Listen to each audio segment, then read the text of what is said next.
사권 14장입니다. 성례.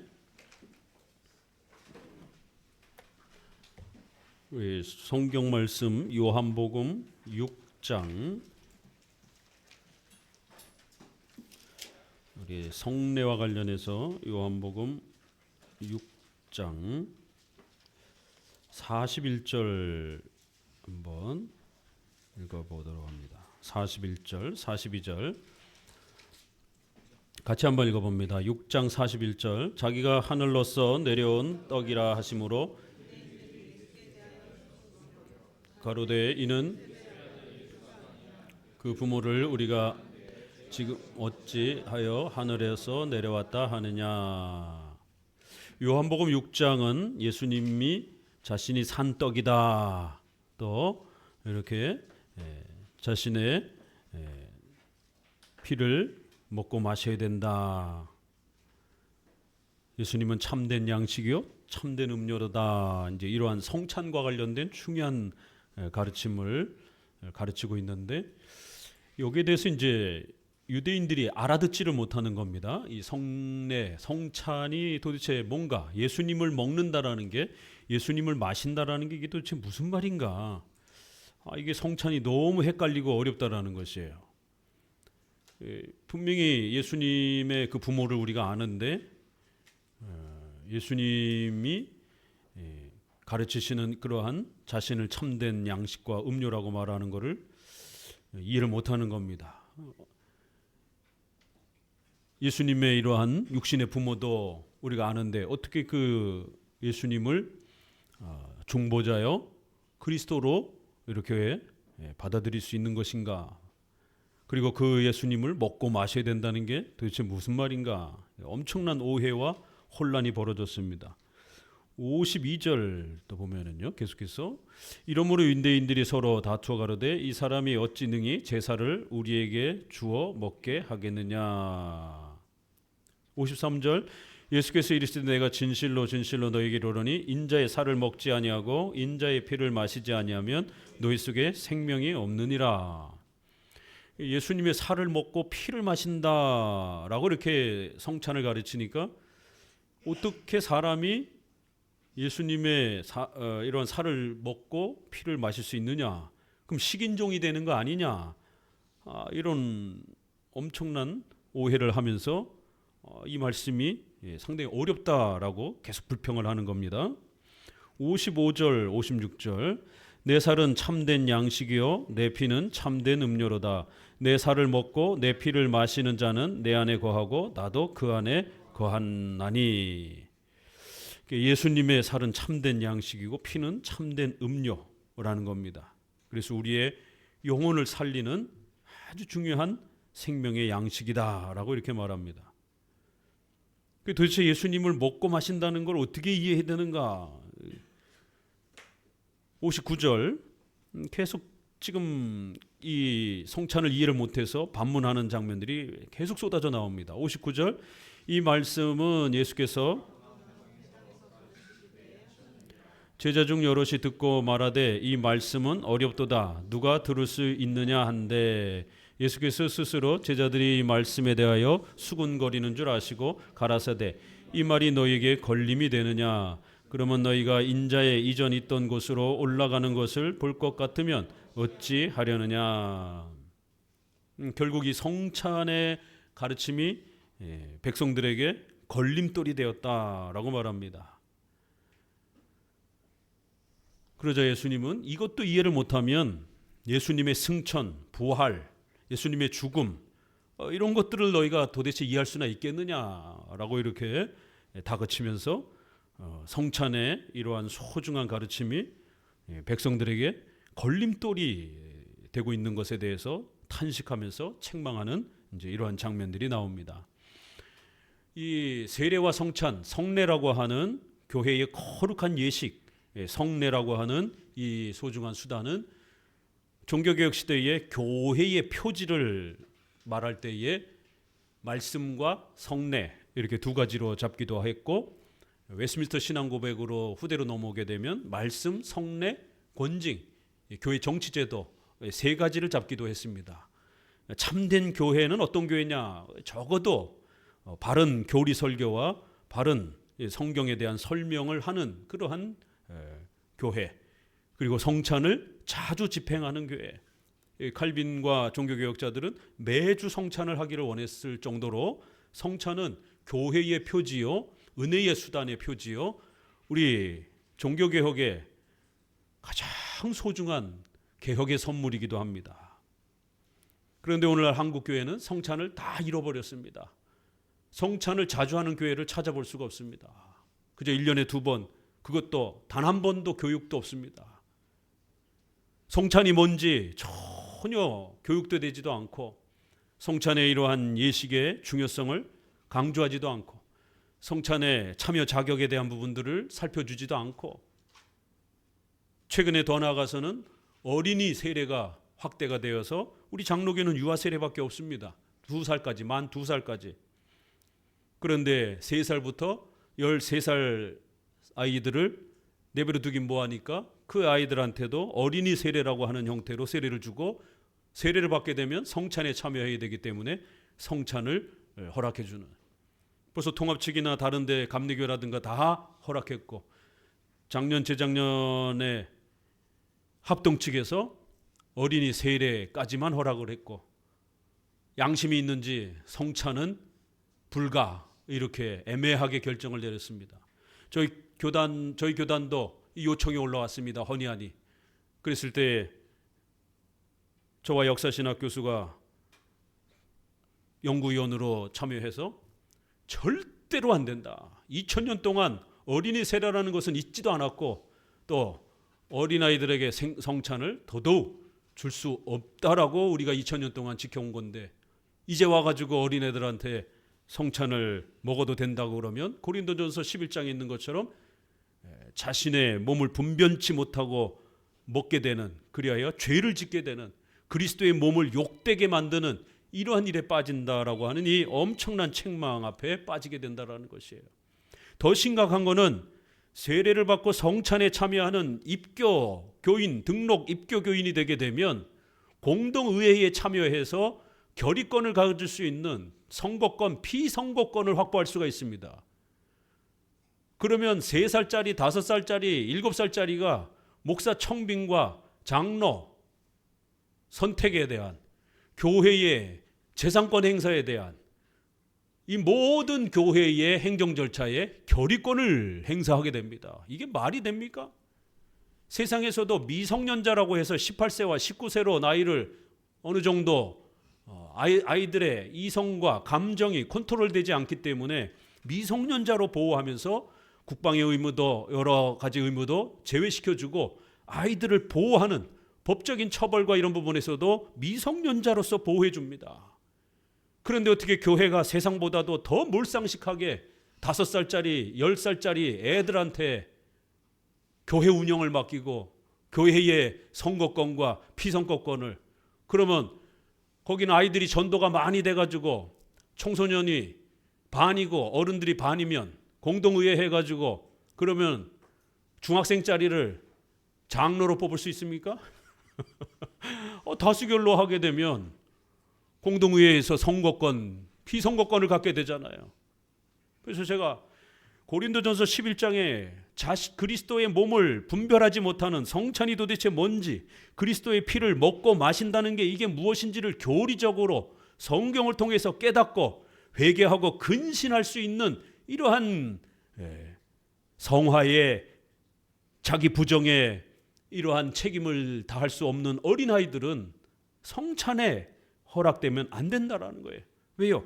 이런 성찬의 교리가 아직은 그 아이들에게는 어렵기 때문에, 근신하고 회개하는 자기 부정의 이러한 회개의 삶이 어렵기 때문에 아이들에게는 죄를 먹고 마시는, 그리스도의 몸을 욕되게 하는 일이 벌어지게 되고, 또 하나는 교회 정치면에 있어서 아이들에게 교회 운영을 맡겨야 되는 이런 일이 벌어집니다. 세상 사람들도 미성년자들에게는 국가 행정에 참여하지 않도록 책임과 의무를 배려해 주는데 어떻게 교회가 이렇게 몰상식할 수 있느냐.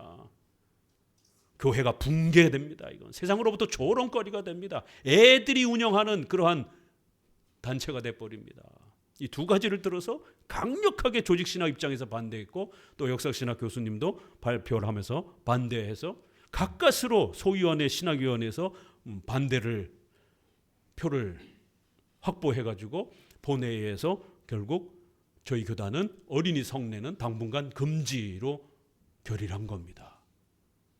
그런데 벌써 타교단, 장로교단, 합동 측은 벌써 이미 어린이 성례가 열렸고 어린이 성례 열으니까 벌써 각 노회와 교회에서 어린이 성찬은 왜 안 주냐 그러면 빨리 어린이 성찬 허락해라 라고 아우성칩니다.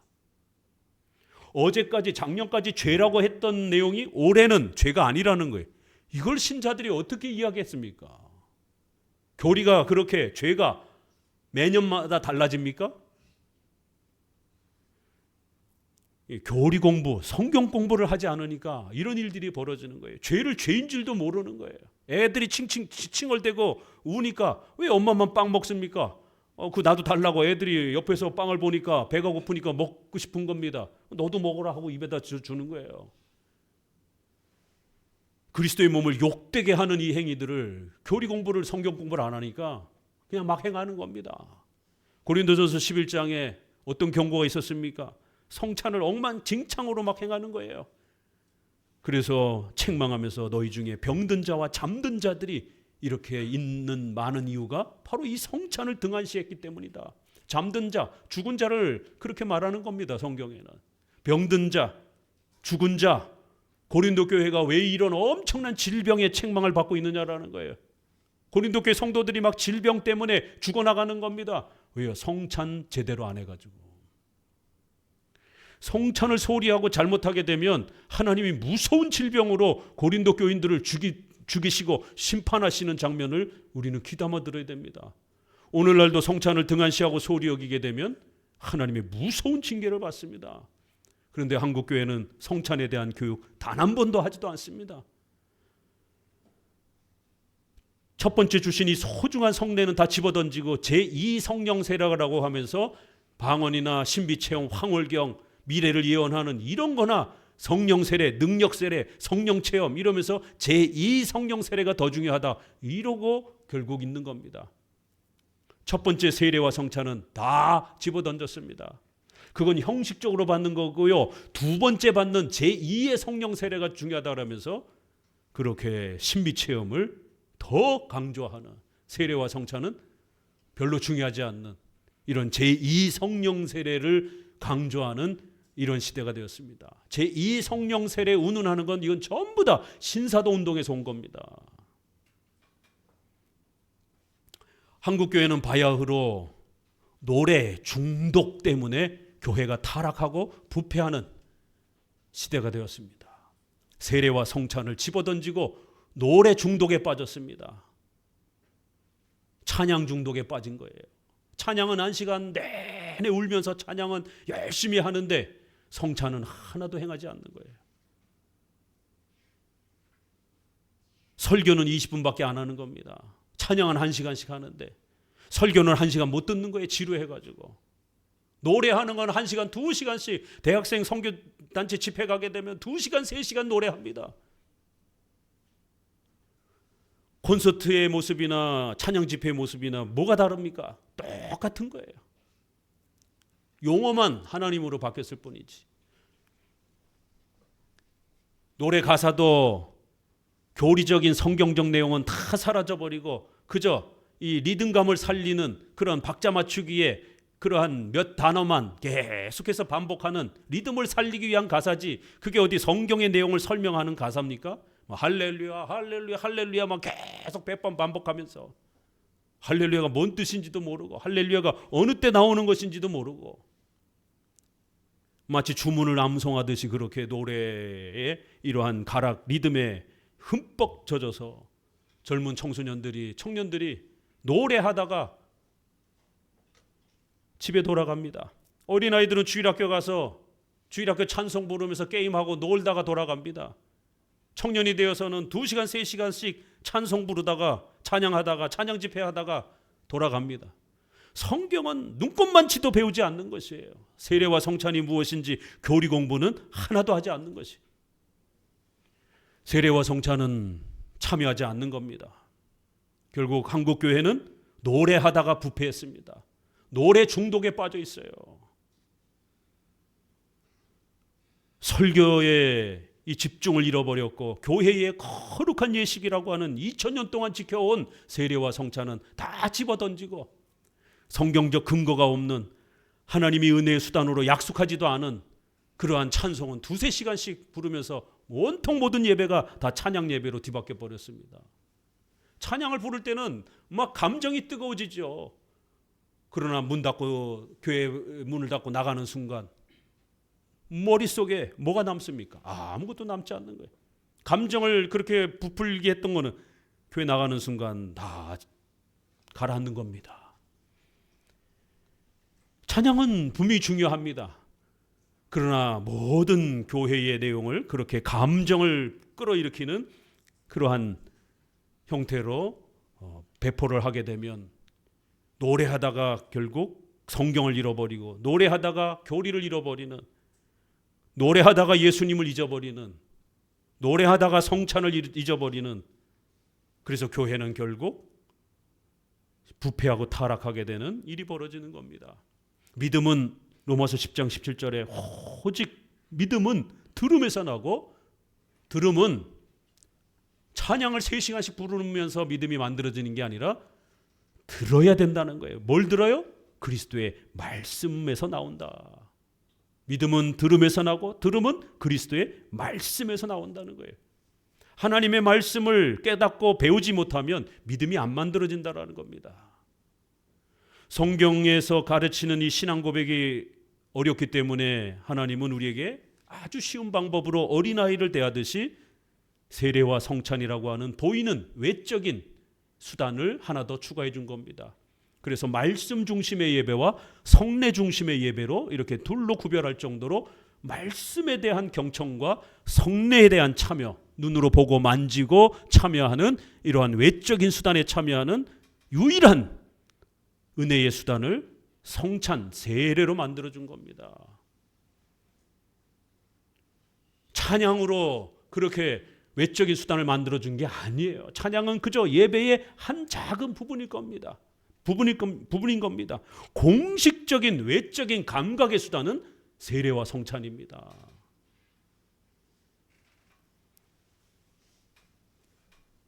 한국교회는 점점 하나님이 세워주신 소중한 은혜의 수단들은 재미없고 딱딱하다라고 해서 집어던지고 오히려 성경에 근거가 없는 인간적인 그러한 생각 속에서 온갖 이러한 샤머니즘적이고 미신적인 것들을 만들어서 그거를 붙잡고 결국 점점 메말라가는 이러한 안타까운 모습들을 봅니다.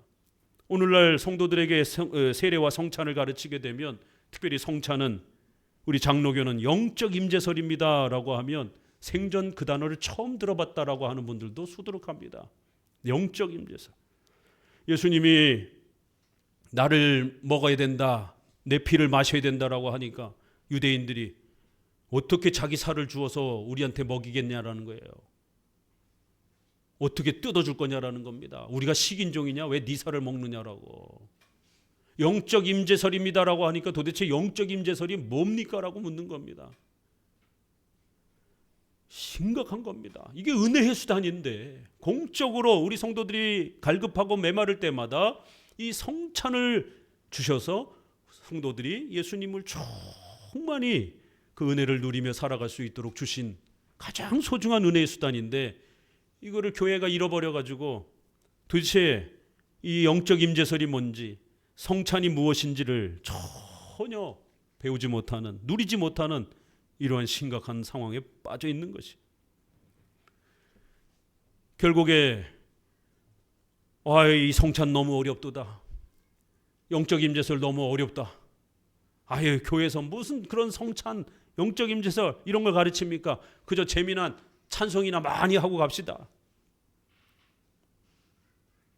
수근수근대고 투덜투덜대고 불평을 하는 거예요. 왜 장로교는 이런 성찬이나 이런 것들을, 교리를 너무 많이 가르치냐라는 거예요. 그런 것 때문에 교회 생활하고 예배 다니기가 힘들다라는 거예요. 좀 재미나고 신나는 이런 예배가 없다라는 겁니다. 이 걸림이 되는 거예요. 아니 정작 예수님이 이 소중한 거를 가르치는데 재미없다는 거예요. 이해하기 어렵다라는 겁니다. 예수님 그런 거 말고요, 좀 재미나는 거예요. 신나는 거예요.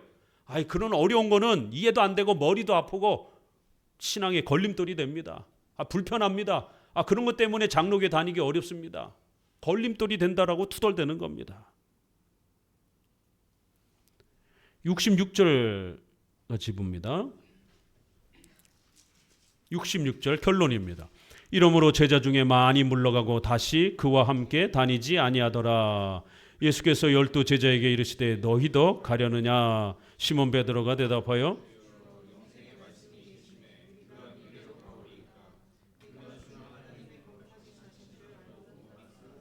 예. 6장 시작할 때 보게 되면 오병이어의 이러한 기적의 이러한 놀라운 기적 체험을 하고 나서 예수님을 와 하고 쫓아오는 거예요. 오늘날도 교회 안에서 무슨 기적이 일어난다고 그러면 사람들이 놀래가지고 와 하고 몰려드는 거예요. 찬양 집회하면 청년들이 막 수천 명씩 수만 명씩 모여듭니다. 막 재미있으니까. 그런데 정작 예수님이 성찬 교리 설교하니까 너무 머리 아프다는 거예요. 이해 못하겠다는 거예요. 뭐 살을 뜯어 먹는 거예요? 어떻게 예수님의 피를 마십니까? 이거 골치 아프다라는 겁니다. 다시 묻지도 않고 대부분의 많은 사람들이 예수님을 버리고 떠나가더라는 거예요. 이런 예수님이라면 같이 못 다니겠다. 이런 교회라면 이 설교가 너무 길다. 이 교리 설교 너무 힘들다. 이런 교회라면 못 다니겠다라는 거예요. 재미없다는 겁니다. 좀 재미난 교회 찾아가 봐야 되겠다는 겁니다. 예수님도 외면하고 버립니다. 6장 초반부에는 예수님이 기적을 일으키니까 와 대단한데, 와 여기 어마어마한 뭐가 있는 것 같은데, 그리고는 예수님을 열심히 쫓아왔는데 막상 성경을 가르치고 교리를 가르치니까 대부분이 다 도망을 가는 거예요. 오늘날 한국교회 안에 수많은 사람들이 교회로 모여듭니다. 다양한 목적 때문에. 성경을 가르치고 교리를 가르치면 몇이나 남아있겠습니까?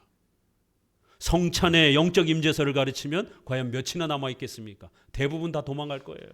재미없다고. 그러니까 예수님이 제자들까지도 12 제자에게도 너희도 갈래? 라고 묻는 거예요. 그러자 베드로가 영생의 말씀이 여기 계신데 우리가 어디로 가겠습니까?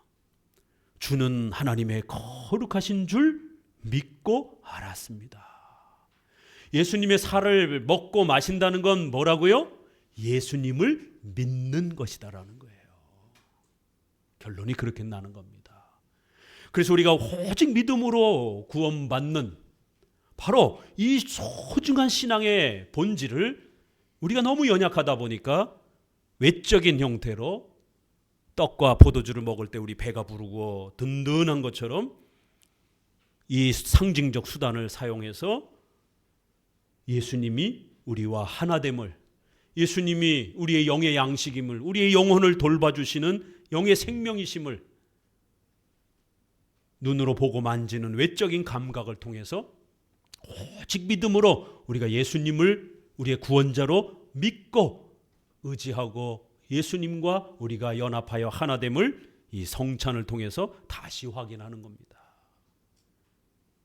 예수님 우리가 어디로 가겠습니까? 바로 이 성찬은 우리가 예수님을 우리의 구원자로 중보자로 믿는 바로 이 소중한 믿음을 우리에게 외적으로 가르쳐주는 소중한 은혜의 이러한 수단인데, 이 소중한 은혜의 수단을 버리고 우리가 어디로 가겠습니까? 베드로는 정확하게 이해를 한 겁니다. 이 소중한 은혜의 수단을 계속 붙잡고 있겠습니다. 나머지 수많은 사람들은요, 재미없어가지고 다 도망갔어요. 예수님 시대에도 이랬습니다. 성경 가르치고 교리 가르치고 성찬 가르치니까 재미없다고 다 도망을 가요. 정신 바짝 차려야 됩니다. 성경을 통해서 예수님이 누구신지, 하나님이 누군지를 부지런히 열심히 배워서 구속주, 창조주 하나님을 믿는 겁니다. 오직 믿음으로 우리가 구원받고 믿음으로 살리라. 믿음으로 신자들은 또 하나님의 뜻에 순종하며 사는 겁니다. 이 믿음은 노래한다고 만들어지는 게 아니라 성경을 들음으로, 그리고 그 성경을 외적인 형태로 감각으로 우리에게 그 믿음을 좀 더 가르쳐 주기 위해서 유일하게 세워준 이 성례를 우리가 부지런히 행하면서 믿음이 자라가는 겁니다. 그래서 교회의 표지는 말씀과 성례라고까지 둘로 줄여준 겁니다. 나중에 하나 권징이 더 추가되기도 했지만 핵심 두 개는 말씀과 성례라는 겁니다.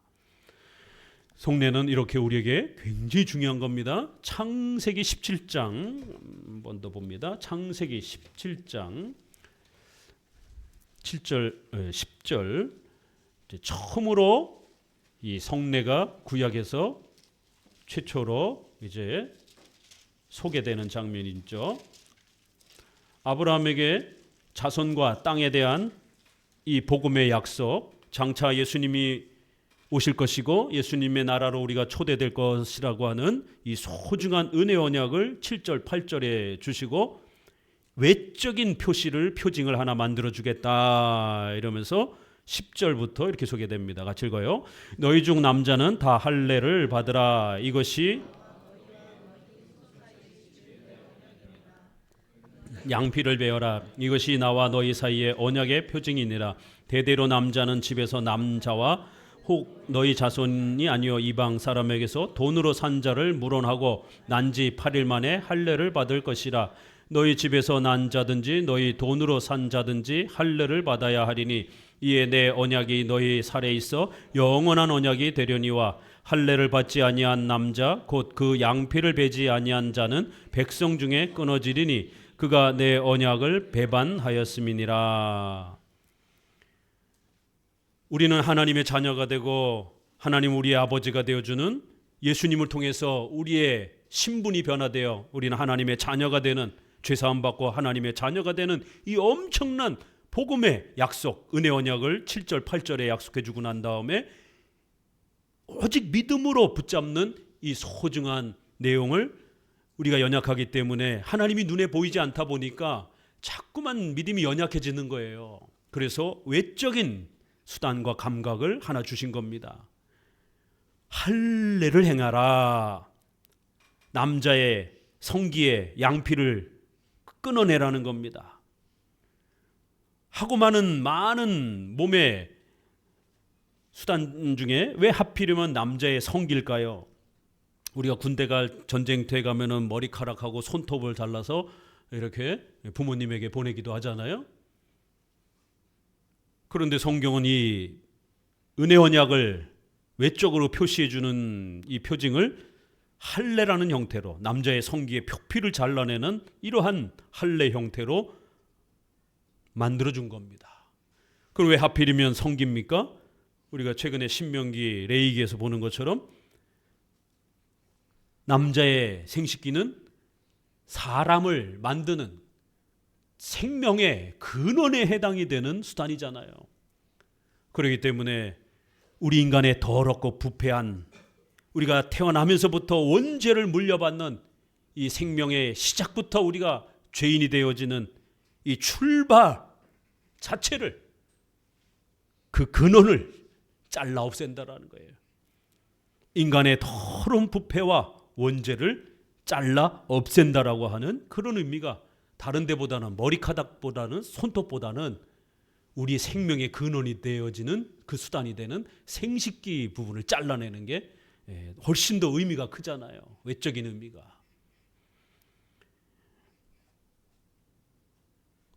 거세를 시켜버리게 되면 아이를 못 낳으니까 거세를 시킬 수는 없고 표피 이 끝부분만 이렇게 잘라내면서 우리의 생명을, 부패한 우리의 더럽고 추악한 우리의 근원의 생명을 끊어낸다라는 이런 의미가 이렇게 이 표시에는 담긴 겁니다. 난지 8일 만에 남자들은 할례를 받아라. 그래서 이제 서구 교회는 유아 세례를 8일 만에 주기도 하고, 이제 우리는 만 2세 안에만 받으면 됩니다. 이제 얼마 전 출산한 아이도 있고 또 곧 다음 주에 출산할 아이도 있습니다. 이제 태어날 아이도 있는데요. 그렇지만 이제 보통 이제 이렇게 산모가 좀 몸도 회복이 되고 아이도 좀 면역력이 좀 어느 정도 이렇게 크면 보통 한 6개월 이후부터 이렇게 외부 출입을 할 수 있으면 준비해서 그렇게 보통 우리 장로교에서는 6개월 이후 정도부터 이렇게 주기도 합니다. 그러나 이제 서구 장로교회는 또 이런 부분을 좀 더 살리려고 태어나자마자 바로 한 8일 이내에 또 이렇게 유아 세례를 주기도 합니다. 바로 이 구약의 할례는 신약에 와서 세례 형태로 간략화됩니다. 구약에는 남자와 여자가 한 몸으로서 여자는 특별히 남자에게 속한 이러한 질서를 강조했기 때문에 여성 할례는 시키지 않고 남자만 할례를 시켰던 겁니다. 여성 할례를 시키게 되면 잘못하면 죽을 수도 있는 이런 남자보다 더 위험한 또 이런 위험성이 있기 때문에 남자가 대표해서 할례를 받은 겁니다. 그러나 신약에 와서 세례는 물로다가 이제 행하는 것이기 때문에 남녀 모두에게 이렇게 행합니다. 자, 신약으로 넘어와서 베드로전서 3장을 봅니다.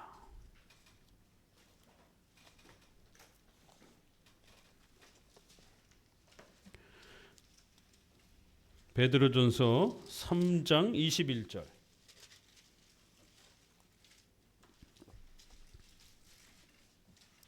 같이 읽습니다. 물은 예수 그리스도의 부활하심으로 말미암아 이제 너희를 구원하는 편이 곧 세례라. 육체의 더러운 것을 제하여 버림이 아니요 오직 선한 양심이 하나님을 향하여 찾아가는 것이니라. 예수 그리스도의 부활하심으로 말미암아 우리가 구원받은 이 소중한 외적인 표시를 만들어 주셨다라는 겁니다.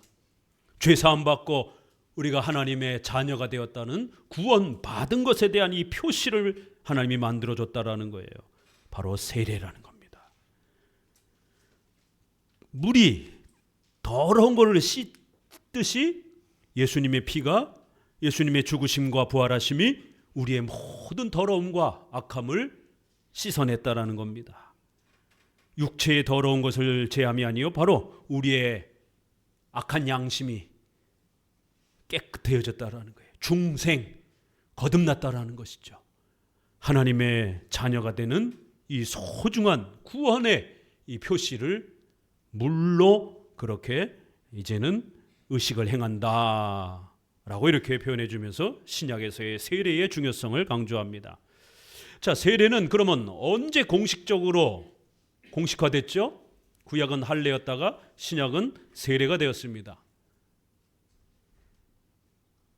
신약의 세례가 공식적으로 확정이 된 게 언제죠? 대답하셔야 돼요. 예수님의 세례.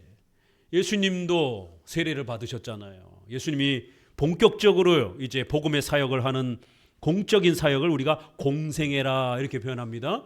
30세쯤에 이제 3년 동안의 본격적인 이러한 중보자로서의 사역을 시작합니다. 그 첫 출발에 세례 요한에게 와가지고 세례를 받는 거예요.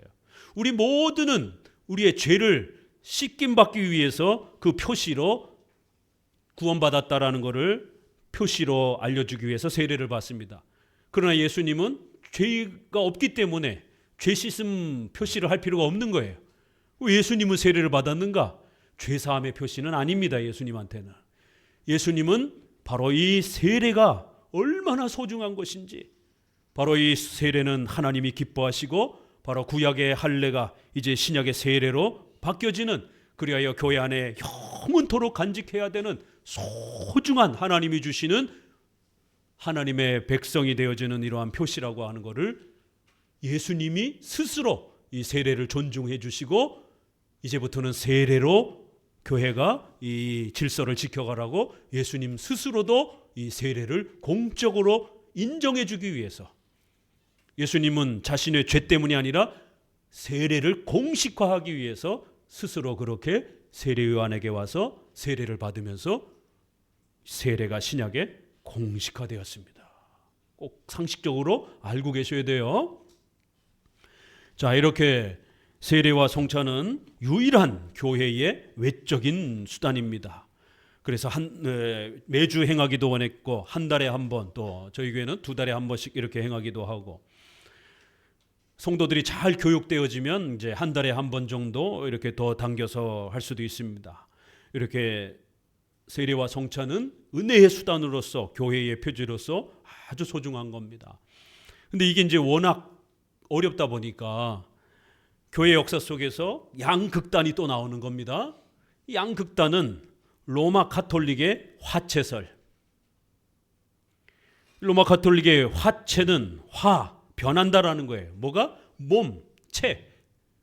몸이, 이 물질이 실제로 바뀐다라는 거예요. 그래서 이 떡과 포도주가 진짜 예수님의 살과 피로 그 물질이 바뀐다라는 거예요. 누구에 의해서요? 사제의 기도에 의해서.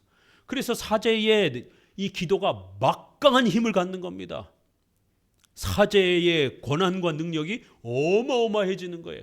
그러니까 로마 가톨릭의 이 미사, 이 성찬로는 소위 말해서 교황과 사제들의 권력을 높이기 위한 목적으로 만들어낸 부패한 교리입니다. 예수님의 살과 피로 만드는 거예요. 그리고 진짜 예수님의 살과 피로 바뀌었기 때문에 그걸 먹으면 병도 낫고, 그걸 집에다가 간직하면 귀신도 못 들어오고, 그걸 집에다가 고이 간직하면 돈도 막 들어오고 미신화되는 거예요. 그래서 가톨릭 미사 할 때 그 가톨릭 방송이라든가 이렇게 한번 보세요. 이렇게 하고 사제가 넣어주는, 우리 종교개혁자들이 어떻게 그러면 우리가 식인종이냐, 예수님의 진짜 살을 그럼 우리가 질겅질겅 씹어먹느냐라고 이렇게 화채설은 식인종 개념이 들어온다라고 계속 비판을 하니까 처음에는 떡 형태로 이렇게 주다가 나중에는 자기네들도 양심에 찔렸는지 씹을 수 없게 얇은 웨이퍼라고 하는 얇은 형태로, 그래서 입에다 딱 대면 싹 녹아 없어지게끔 씹지 못하도록 성찬을 떡과 그 포도주를 어떻게 만드는지를 보면 신학이 담겨 있는 겁니다. 그래서 얇게 만들어 가지고 씹지 못하게, 그리고 그것도 함부로 성도들이 손대지 못하게 사제가 혓바닥에다가 녹으면 싹 녹아서 사라지도록. 근데 최근에 개신교의 이러한 성찬 떡이 자꾸만 얇아져 가고 있습니다. 저희 총회에서도 그렇고 코로나 이후에 편리함이라는 목적 때문에 자꾸 이게 얇아지면서 웨이퍼같이 가톨릭식의 얇은 전병 형태로 자꾸 바뀌어가고 있어서 제가 몇 번씩 건의를 했습니다. 이렇게 하게 되면 가톨릭식 성찬론이 됩니다. 우리 개신교는 양식 개념이기 때문에 성찬, 성만찬, 영어식으로는 로드 테이블이라고 말하는 거예요. 테이블, 식탁이라고 말하는 겁니다. 밥을 먹는 공간이라는 그런 개념인 겁니다. 만찬, 성만찬이라는 거예요. 그래서 우리는 혀가 감각으로 느낄 만큼 질겅질겅 씹어야 되는 겁니다.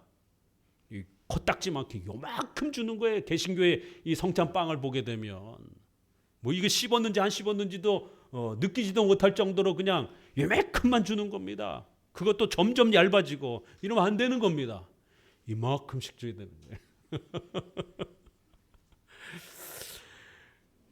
제가 노회장이기 때문에 지난번에 저희 노회에서 이렇게 노회를 하게 되면 성찬을 합니다.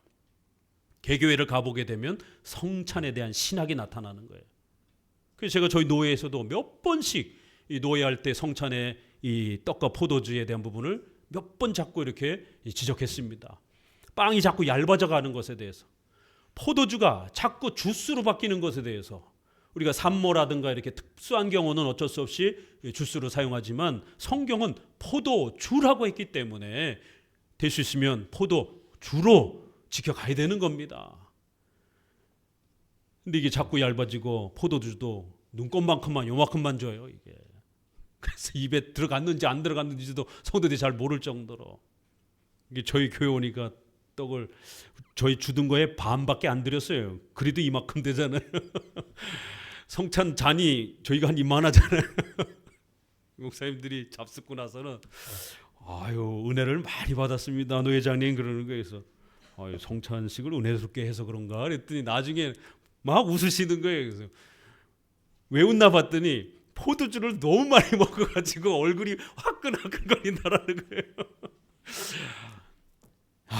이게 농담이 될 내용입니까 이게? 그만큼 한국교회 안에 성찬에 대한 개념이 약화되다 보니까 떡도 쥐꼬리만큼 요만큼 주고 포도주도 눈곱만큼 한 방울 그냥 입에 달까 말까 한 정도로 그렇게 느끼지도 못할 정도로 자꾸만 줄어드는 거예요. 그래서 가톨릭이 처음에는 성찬을 주다가 이게 진짜 예수님의 피라고 하니까 성찬을 성도들이 이렇게 들다가 놓친 거예요. 미끄러져 가지고. 이 바닥에 흘리니까 이게 진짜 예수님의 피잖아요. 핥아 먹는 거예요. 걸레로도 못 닦습니다. 왜요? 예수님의 살인 피니까 핥아 먹으라고. 근데 나무 바닥에 스며들잖아요. 끝까지 쪽쪽쪽쪽 빨아. 그 나중에 쥐들이 와가지고 쥐들이 갉아먹습니다.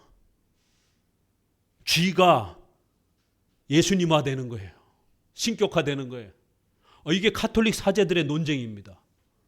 그러면 그 쥐가 그거 갉아먹었는데 그러면 쥐가 예수님의 살로 예수님의 피로 바뀐 거냐? 자기들끼리 사제들끼리 논쟁을 하는 겁니다. 그 유명한 그 스콜라 철학이라고 하는 이 바늘 꼭대기 위에 천사가 몇 명이나 올라가느냐, 이 사제들의 그 유명한 이 쓸데없는 논쟁 뭐 이런 것처럼 성찬과 포도주와 관련해서 걸레로 닦으면 이 걸레가 예수님의 그러면은 피냐? 그러면 쥐가 먹으면 그 곤충 바퀴벌레가 그걸 먹으면 바퀴벌레가 예수님이 되는 거냐 그러면 이런 반론들이 자기들끼리도 이게 너무 심각해지니까 그래서 이거 흘리고 막 붓고 떨어뜨리고 이런 사고가 발생이 되니까 결국 사제가 주기 시작하는 거예요. 주다가도 이렇게 잔이 넓으면 흘리잖아요. 그러니까 나중에는 어떻게까지 바뀌었느냐면 주전자에 주둥이를 길게 해가지고 흘리지 않게 이렇게 하고 입 벌리고 주전자 주둥이를 해가지고 이렇게 보여주는 거예요. 참 성찬의 이 중세 시대의 이 천년의 역사를 보게 되면 그것만 연구해 놓은 논문도 있어요. 그래갖고 처음에는 잔으로 주다가 그것도 흘리고 그러니까 사제가 주다가 그것도 흘리고 그러니까 나중에 주전자로 주다가 주전자가 또 끝이 크게 되면 그것도 흘리니까 그걸 아주 얇게 해가지고 이렇게 해갖고 한 방울 두 방울 떨어뜨려 주는 겁니다. 그러다가 이제 그것도 안 되니까 야 이래서는 안 되겠다. 차라리 그냥 떡만 주자. 이렇게 해서 결국 포도주는 없애버리고 지금까지 떡만 주는 겁니다. 이렇게 가톨릭의 화채설, 결국 사제의 기도에 의해서 떡과 포도주가 진짜 예수님의 살과 피로 바뀐다라고 하는 화채. 그렇게 되면 물질이 우상 숭배가 되고 미신이 되는 겁니다. 그래서 결국 남은 떡을 높이 쳐들고 그걸 들고 거리 행진을 하고 그러면은 예수님의 몸이 지나가니까 거기에 엎드려 절을 하고 그리고 또 그거를 보관하고 그 가톨릭 역사에 보면은 가톨릭 성당에 가게 되면 성체 보관함이라고 그래서 아주 막 14K, 18K로 막 이렇게 아주 휘황찬란하게 해가지고 한쪽 구석통에다가 이렇게 자물쇠로 해가지고 보관함을 만들어 놓습니다. 왜요? 그걸 사람들이 훔쳐가기 때문에. 예수님의 살을 갖고 있으면 돈이 들어오고 귀신도 내쫓아지고 병도 낫고 이런 부적처럼 생각을 하니까 사람들이 자꾸 훔쳐가는 거예요. 그래서 그거를 2중 3중에 자물쇠로 채워가지고는 함부로 손대지 못하게끔 이런 식의 결국 미신화되는 겁니다. 물질이 우상 숭배가 되는 이런 식이 벌어지는 거예요. 자, 반대로 이러한 가톨릭에 대한 폐단 때문에 제세례파는 그게 중요한 게 아니라 세례와 성찬은 형식적으로 받는 거고 성령의 뜨거운 체험을 통해서 제2 성령 세례를 받아야 된다. 가톨릭에 반발하면서 제세례파가 뜨거운 성령 체험을 강조를 했습니다. 제2 성령 세례, 능력 세례. 종교개혁 시대에 제세례파가 등장을 했습니다. 독일에서는 루터를 반대하면서 민저, 찌빙글리, 스위스에서는 찌빙글리를 반대하면서 콘트라 그라벨이라고 하는 또 자가 쯔빙글리를 반대하면서 나타났고, 칼빈의 또 시대에도 마찬가지로 칼빈이 초기에 쓴 신학 논문들도 이런 제세례파를 반대하는 그런 논문이 나올 정도로 제세례파들이 많은 악영향을 끼쳤습니다. 종교개혁 시대의 이단으로 정죄받은 이 제세례파가 영적인 뜨거운 제2 성령 세례를 받아야 된다라고 주장을 하면서 세례와 성찬은 상징이다, 아무 의미가 없는 거다, 받아도 그만 안 받아도 그만이다, 상징서를 강조한 겁니다. 오늘날 이런 상징설에 입각해서 성찬을 등한시하고 제2 성령 세례를 강조하는 것은 과거에 이단들이 가르쳤던 것을 교회가 수용하고 있는 겁니다. 이게 심각한 겁니다. 이게 쯔빙글리는 이 성찬이 조금 어려워서 상징설을 조금 추종했습니다. 그러다가 나중에 조금씩 그의 제자인 불링거가 칼빈과 교제하면서 영적 임재설을 조금씩 수용하기 시작했고, 그 불링거의 영향으로 인해서 쯔빙글리도 후반기의 논문에 보게 되면 영적 임재설이 조금씩 들어옵니다. 처음에는 상징적 개념으로 성찬은 그냥 표시와 그러한 도구로만 받는 거다, 더 중요한 건 우리가 믿음으로 오직 예수님을 믿는 것이지, 뭐 이런 식으로 표현을 한 거예요. 그런데 나중에는 이 성찬에는 더 큰 의미가 있을 수 있다, 이런 식으로 이렇게 조금씩 바뀌어가기 시작한 겁니다. 너무 일찍 돌아가셨기 때문에 조금만 더 오래 사셨다라면 칼빈과 교제하면서 충분히 이 영적 임재설을 더 체계화시켰을 것입니다. 그러나 일찍 돌아가시는 바람에 쯔빙글리도 상징설에 약간 머물러 있습니다. 그럴 때에 루터는 이거 어떻게 설명을 해야 되는가, 이 성도들에게. 가톨릭식으로는 설명할 수 없고, 그렇다고 제세례파식으로 성찬은 아무것도 필요 없다, 뜨거운 능력 세례가 더 중요하다, 이렇게 말해도 안 되는 거고, 성례는 굉장히 중요하다, 이걸 말하고 싶었던 겁니다, 루터는. 그런데 그거를 논리적으로 어떻게 설명을 해야 될지를 아직은 신학이 충분히 성장하고 발전하지 못해서 공제설을 가르친 거예요. 공제, 같은 공간 안에 임재해 있다라는 거예요. 떡이 진짜로 바뀌는 건 아니지만 떡 위에, 떡 안에, 떡 옆에 예수님의 인성이 신성화돼 가지고 눈에 보이지 않는 형태로 떡 주변에, 떡 안에 공간적으로 임재해 계신다라는 거예요. 루터는 이신칭의를 너무 지나치게 강조하다가 이 기독론, 예수님의 신성과 인성에 대한 개념이 나중에는 좀 이렇게 흐릿해집니다. 그래서 신성과 인성을 명확히 구별해야 되는데, 인성이 신성의 강력한 영향을 받아가지고 인성이 신성화됐다. 그래서 인성의 편재성을 주장을 했습니다.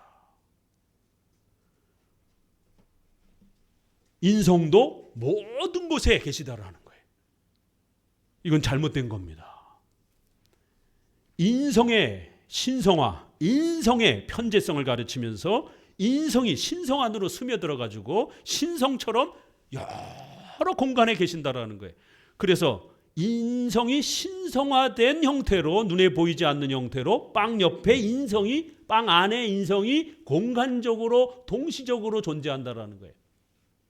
그래서 공제, 공간의 개념을 써서 그런 공간에 어느 공간이든지 존재한다는 거예요. 그러니까 우리 장로교 입장에서 루터의 이 공제설은 화채설하고 종이 한 장 차이예요. 진짜 예수님의 살로 바뀐 거를 먹는 거나, 그 안에 인성이 있기 때문에 떡은 상징적인 표시이지만 그 떡을 먹는 순간에 그 속에 있는 신성화된 인성을 같이 씹어 먹잖아요. 그러니까 우리 장로교 신학자들은 루터파 사람들을 향해서 결국에는 예수님의 인성을 뜯어 먹는 거 아니야. 예수님의 인성을 질겅질겅 우리가 씹는 거 아니야. 그러면 우리가 식인종이 된다. 이런 공제설은 화채설하고 거의 비슷하다. 이렇게 가르치면 안 된다. 논쟁을 하기 시작했고, 결국 루터의 이 공제설은 굉장히 위험한 성찬 개념이라고 반대하기 시작한 겁니다. 거의 화채설하고 종이 한 장 차이인 겁니다. 자, 로마 가톨릭의 화채설, 루터파의 공제설, 여기에 반대로 제세례파나 쯔빙글리의 상징설. 자, 루터파나 가톨릭이나 성공회의 이러한 화채설이나 공제설은 성찬은 굉장히 중요하다라는 걸 강조하는 거예요. 성찬에 뭔가 있다라는 거예요. 성찬은 참 신비롭고 성찬에는 우리가 다 설명할 수 없는 놀라운 게 있다라는 겁니다. 근데 이제 쯔빙글리하고 제세례파에는 성찬에는 아무것도 없다라는 거예요. 그냥 그건 상징이라는 겁니다. 이쪽엔 뭐가 있다라는 겁니다. 이쪽엔 아무것도 없다라는 거예요. 그럴 때 칼빈은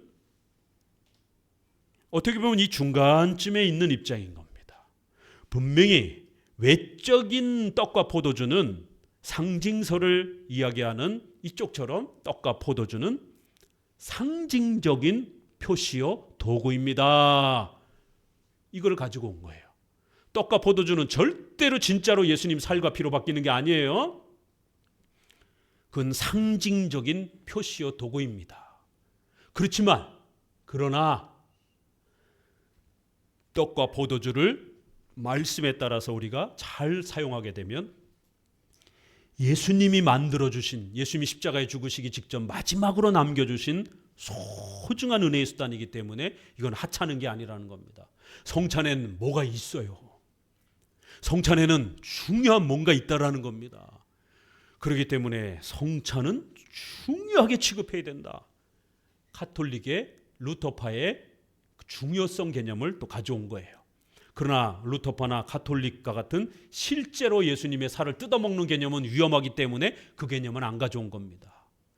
그래서 양쪽에 성찬은 아주 매우 중요한 거다.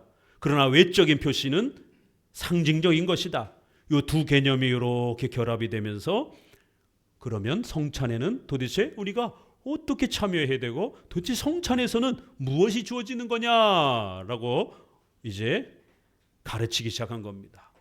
바로 성찬에는 외적인 표시와 표지로 떡과 포도주를 사용한다. 이것이 우리에게 효력이 발생이 되려고 하면 성찬에 뭐가 아주 중요한 게 있는데 이거를 우리가 받기 위해서는 오직 믿음으로 참여해야 된다. 예수님의 살을 뜯어먹는 이런 물질적으로 육체적으로 뜯어먹는 게 아니라 오직 믿음으로 참여하셔야 된다는 거예요. 두 번째, 세 번째는요. 그럼 이게 어떻게 가능하느냐? 이건 목회자도 다 설명할 수가 없다라는 겁니다. 이건 너무너무 신비로워서 떡과 포도주를 상징적인 도구로 여러분이 사용하셔서 성찬에 참여하지만 이건 단순한 떡과 포도주가 아니라 성별하여 예식을 통해서 사용하게 되면 예수님이 임재하신다라는 거예요. 예수님과 연합하는 놀라운 역사가 일어난다라는 거예요. 그게 어떻게 가능합니까? 성령의 도우심으로. 성령의 놀라운 신비적인 역사를 통해서 이 일이 가능해진다라는 거예요. 세 번째, 성령의 도우심과 역사로 이 성찬에 신비한 일이 일어난다라는 거예요. 그 신비한 일이 뭐예요? 네 번째, 예수 그리스도를 우리가 만나고 연합하고 예수님과 동행하는, 예수님을 우리의 영의 양식으로 가득 맛보는 그리스도의 몸에 참여하고 그리스도와 하나가 되는 이 엄청난 은혜를, 그리스도와 함께하는 감격스러운 은혜를 맛보게 된다라는 거예요. 성찬엔 그게 있는 겁니다. 오직 믿음으로 우리가 그리스도를 만나는 겁니다. 근데 하나님이 눈에 보이지 않다 보니까 성도들이 자꾸 믿음이 연약해지는 겁니다. 그래서 외적인 떡과 포도주의 이러한 성찬을 통해서 그리스도를 만나도록 도와주는 거예요. 성찬 요 핵심 개념 네 가지를 꼭 기억하셔야 됩니다. 이게 앞으로도 계속 반복적으로 이제 나올 거예요. 자, 이 네 가지를 기억하면서 한번 정의를 내려봅니다. 1항 정의, 성례란 말의 뜻. 성례는 하나님의 언약의 표. 첫째 줄 읽어봅니다. 우리의 믿음을 돕는 또 하나의 수단은 성례이며 이것은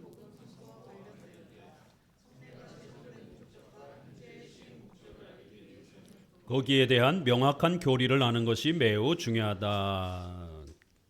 둘째 줄 아래요. 성례는 우리의 약한 믿음을 받쳐주기 위해서 하나님께서 우리에 대한 그의 선하신 뜻의 약속을 우리의 양심에 외형적인 표이고 우리 편에서는 그 표에 의해서 주와 주의 천사들과 사람들 앞에서 주께 대한 우리의 충성을 확인하는 것이다. 더 간단히 정의하면 성례는 우리에 대한 하나님의 은혜를 외형적인 표로 확인하는 증거이며 동시에 우리는 하나님께 대한 우리의 충성을 확인하는 것이라고 할 수 있다. 그래서 이제 어거스는 신성한 것에 보이는 표시다. 보이지 않는 은혜의 형태다. 이런 멋진 말을 한 겁니다. 하나님이 우리와 만나주시는 아주 중요한 은혜의 도구라는 겁니다. 그리고 우리 편에서는 평생 예수님의 제자로서 그리스도인으로 그리스도의 군사로 살겠습니다 라고 하는 충성을 신앙의 고백을 다짐하고 결단하는 그러한 또 소중한 시간이라는 거예요. 자, 성례라는 말 2항 사크라멘트라는 이제 단어인데요. 이게 우리나라 단어로는 성례, 거룩한 교회 예식 이렇게 표현했고 이걸 줄여서 성례, 영어로는 사크라멘트 이렇게 되는데 이게 이제 헬라어로는요 미스테리온 이런 영어로 미스테리 이러잖아요. 신비, 비밀 이렇게 표현할 때 성례는 아주 신비로운 거예요. 성례에는 아주 신비로운 역사가 있다라는 겁니다. 그러니까 초대교회 때 성례를 이렇게 가르친 겁니다. 떡과 포도주를 사용하지만 가볍게 여기지 말라라는 거예요. 이 성례에는 아주 신비로운 비밀이 있다라는 거예요. 아주 신비로운 은혜가 있다라고 이렇게 신약에 가르친 겁니다. 그래서 주로 신비라는 이 미스테리온이라는 단어를 즐겨 썼어요. 비밀.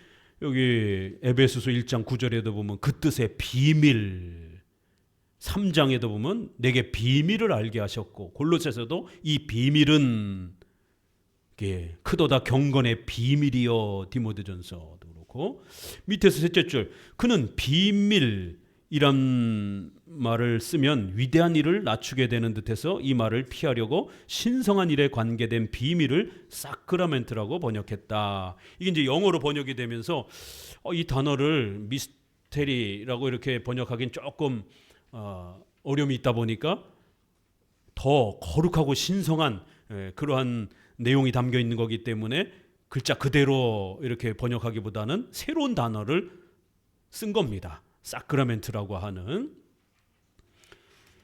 이 사크라멘트라고 하는 단어는 라틴어에서 온 건데 이게 어디서 온 거냐면 군인이 군대 가가지고 충성하고 왜 우리가 군대 복장하고 뭐 이렇게 나라에 충성하고 뭐 이러면서 이렇게 군대 복장하는 그런 뭐 서양문 선서문 같은 거 있잖아요. 그때 군대에 충성 맹세를 하고 이렇게 군 복무에 이렇게 맹세와 다짐을 할 때 쓰는 용어를 사크라멘트라고 불렀어요. 이렇게 군인이 마치 군대에 들어가면서 절대 복종하고 충성하고 봉사하겠습니다 라고 하는 이러한 용어가 이렇게 교회 안으로서 들어오면서 성도가 하나님의 나라를 건설하기 위해서 예수 그리스도의 충성한 군인인 또 신자가 되겠습니다. 이런 맹세랑 비슷한 면이 있다 보니까 이 단어를 그냥 그대로 가져다 쓴 겁니다. 그래서 사크라멘트라는 단어가 이제 또 성례의 중요한 단어로 이제 정착이 되기 시작한 것입니다. 자, 3항 말씀과 표징 같이 읽어봅니다. 그런데 내가 제시한 정의를 보아서 알 수 있는 것과 같이 성례에는 그 목적은 그 약속을 확인하고 인치며 우리에게 더욱 명확하게 깨닫게 하며 이를테며 비준하는 것이다. 성례에 의해서 하나님께서는 우선은 우리의 무지와 우둔함에 다음에는 우리의 연약함에 대비하신다. 그러나 정확하게 말한다면 성례는 하나님의 거룩한 말씀을 확인하기 위해서 필요하기보다는 그 말씀에 대한 우리의 믿음을 확립하기 위해서 필요하다. 하나님의 진리는 그 자체만으로 확고부동하며 자체에 의해서는 더 훌륭한 확인을 받을 수는 없다. 성례는 우리의 연약함을 고려해 주셔서 덧붙이는 부록처럼 오직 믿음으로 모든 게 다 가능한데, 이 믿음의 이러한 내용을 지켜가는 게 많이 어렵기 때문에 부록 형태로 우리의 연약함을 고려해 주셔서 감각적인 형태로 하나하나 추가해 주신 것이다라는 겁니다. 밑에서 한 8, 9째 줄, 하나님께서는 자신을 낮추셔서 이런 땅에 붙은 것까지 이용해서 우리를 자신에게로 인도하시며 육에 있는 우리 앞에 영적인 복의 거울을 두신다. 밑에서 3째 줄, 하나님께서는 영적인 것을 눈에 보이는 것 속에 넣어주신다. 성례에서 우리에게 제공되는 은사에 물질의 성질을 입히신다는 뜻이 아니고, 물질이 신성화되도록 그렇게 만든다는 게 아니에요. 그렇게 되면 물질이 우상숭배돼요. 미신화되니까.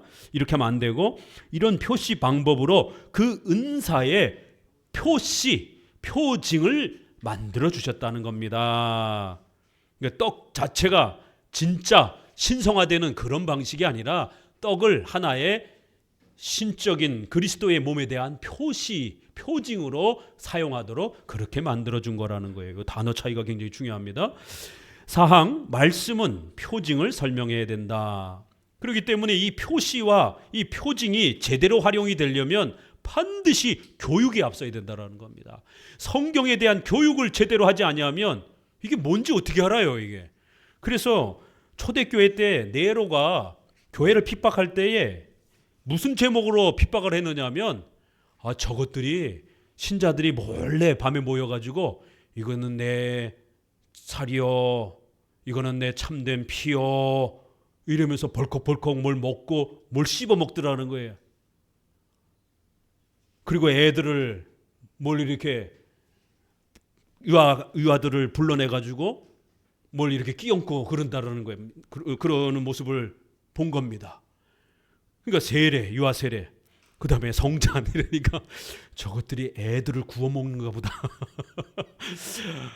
이렇게 이제 모함을 해가지고 신자들은 밤에 몰래 그렇게 모여가지고 어린아이들을 그렇게 뜯어먹고 그 피를 먹는 아주 잔혹한 이 식인종과 같은 무리들이다라고 하면서 그렇게 신자들을 모함을 해서 신자들을 공격하고 신자들을 아주 반사회적인, 아주 폐륜적인 그러한 사람들로 공격을 한 겁니다.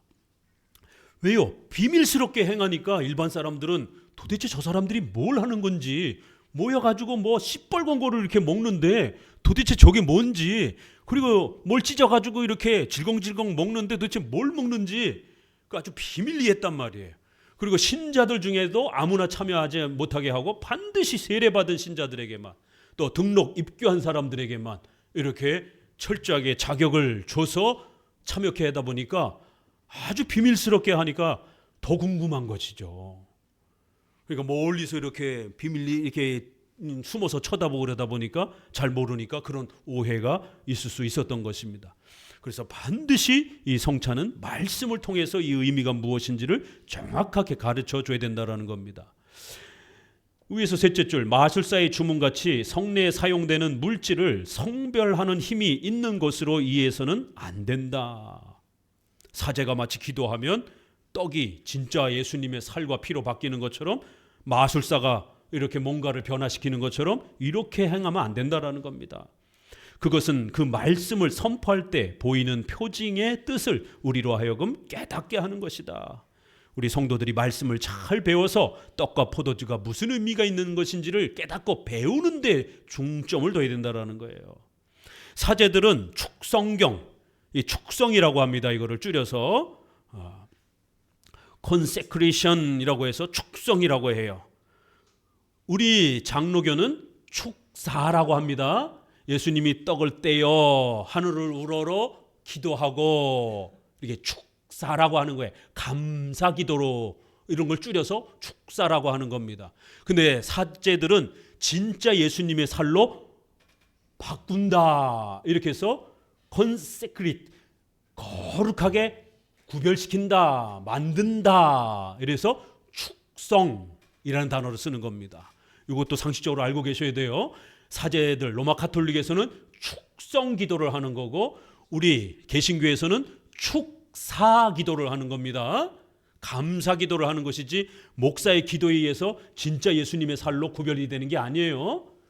이런 차이가 있는 겁니다. 그래서 축성과 축사의 이 단어 차이도 있는 겁니다. 세 번째 단락, 성례의 말씀에 대한 어거스틴의 가르침은 이 사제들 로마 카톨릭과 다르다라는 거예요. 성례에 사용되는 물질에 말씀을 첨가하라. 그러면 성물이 되리라. 둘째 줄 아래, 말씀을 하기 때문이 아니라 말씀을 믿기 때문이다. 어거스틴은 참 멋있는 말을 참 많이 해요. 사제들이 거룩히 구별대로 이렇게 말한다고 해가지고 진짜 예수님의 살로 바뀌는 게 아니라는 거예요. 말씀을 성도들이 믿기 때문에 성찬의 효력이 발생이 되는 거라는 겁니다. 이제 이런 글도 읽혀지겠죠. 기독교 강요에 이러한 이제 압축되어 있는 이런 표현들이 좀 어려워요. 이게 이제 문맥 아래서 목회자의 도움을 통해서 읽으면 이게 그런 말이구나. 말씀을 하기 때문이 아니라 말씀을 믿기 때문이다. 베드로전서 3장 21절에 보니 물은 구원의 표시다. 표징이다. 밑에서 둘째 줄, 이 믿음의 말씀에 의해서 세례가 성별되고 깨끗하게 하는 힘이 세례에 있게 되는 점이 확실하다.